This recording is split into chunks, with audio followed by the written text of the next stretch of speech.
This is Aaron Freed with Blue Ribbon Flies in West Yellowstone, Montana, and today we're going to be tying our new Hi-Vis Callibaetis spinner.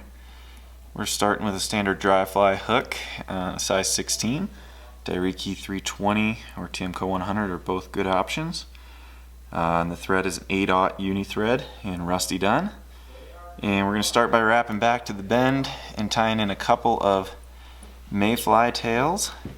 These are color light dun, and I'll just tie those in so they're just a little longer than the hook shank, and I just tie in 2 or 3 of them typically. And then we're going to dub a fairly thin body with tan superfine dubbing. We'll start that right back by those tails. Oops. There we go. And we'll wrap about 2/3 of the way forward. You can taper that body just a little bit.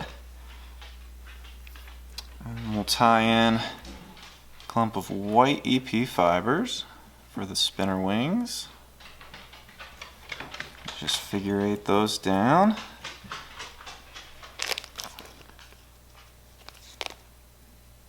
And then we're going to dub just a little bit more tan.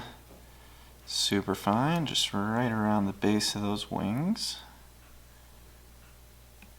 And now for the Hi-Vis post, we're using EP trigger point fibers in UV orange, and I'm going to take a clump and tie it in right in front of those wings. Tie it down with a few wraps. Clip those butts as close as you can, and then wrap right back up against the base of those wings. That'll really stand that post up nicely. And just wrap those butts down.